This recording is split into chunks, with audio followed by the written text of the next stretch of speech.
Now we continue on the study of the neutralization reaction.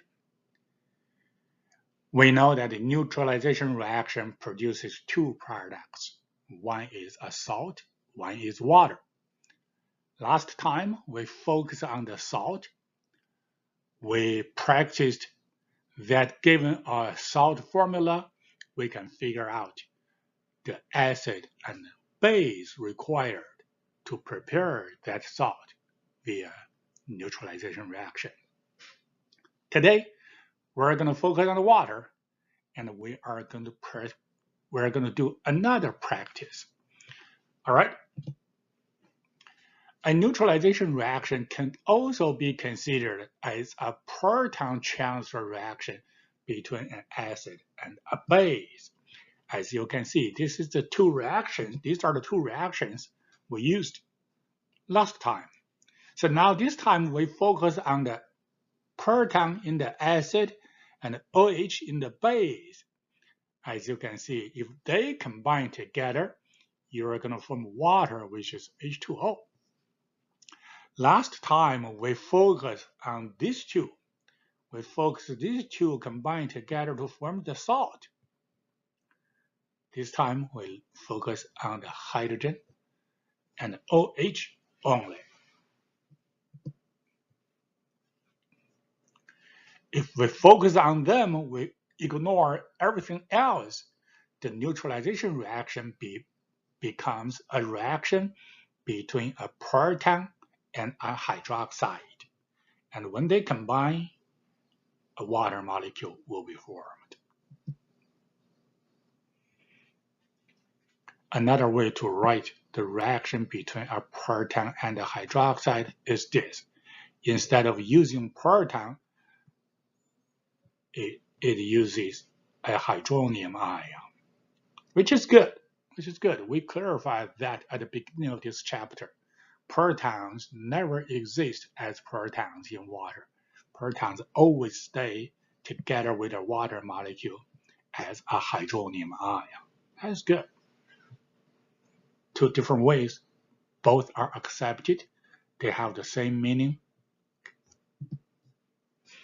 And this picture shows us a proton is transferred from a hydronium ion. This is a hydronium ion, proton transferred to the oxygen in the hydroxide. It forms two water molecules, and that's what it is here.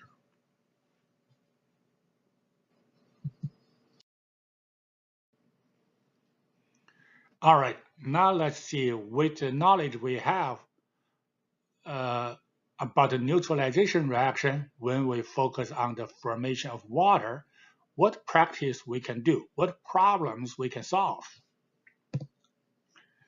We can find out the ratio of an acid and a base to react completely. What does that mean? Okay, let's look at a few examples. So the example question is, in what acid to base ratio will the acid and base in each of the following groups react completely?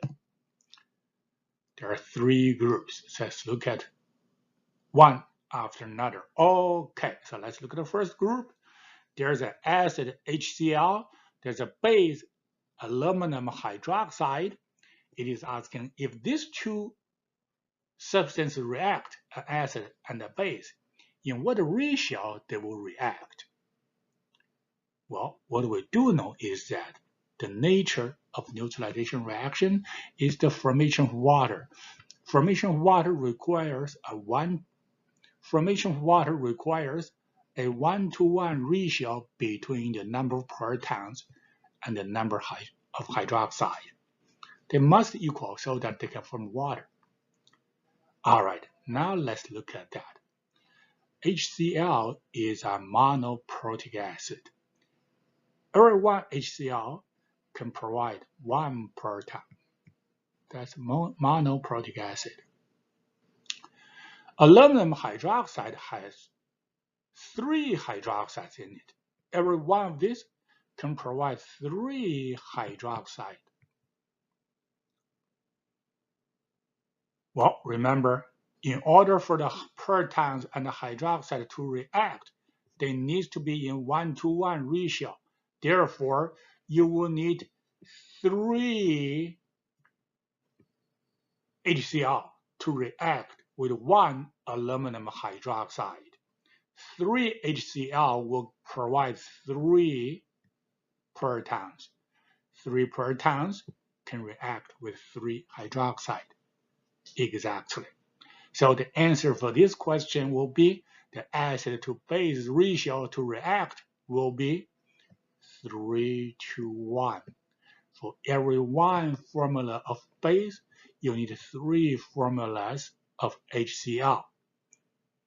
Does that make sense to you?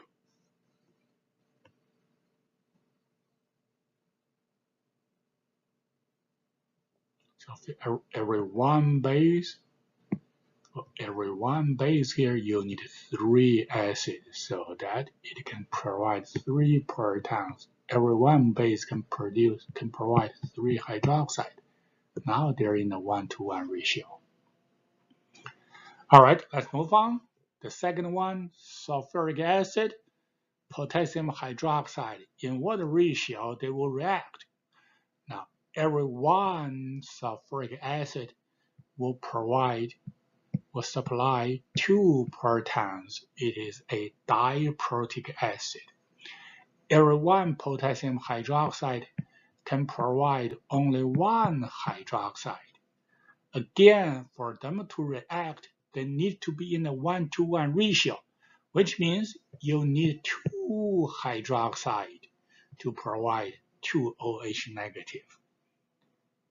Does that make sense to you? As a result, the acid, this is an acid, to base ratio will be 1:2. Every 1 acid in this case can provide 2 protons.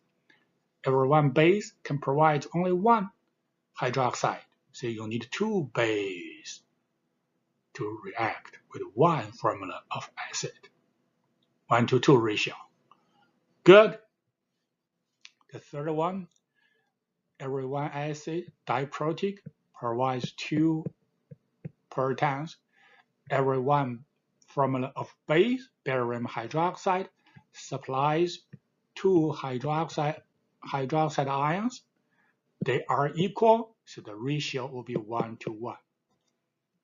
Every 1 acid needs 1 base in this case because both of them can provide 2 protons or 2 hydroxides. 1:1 ratio.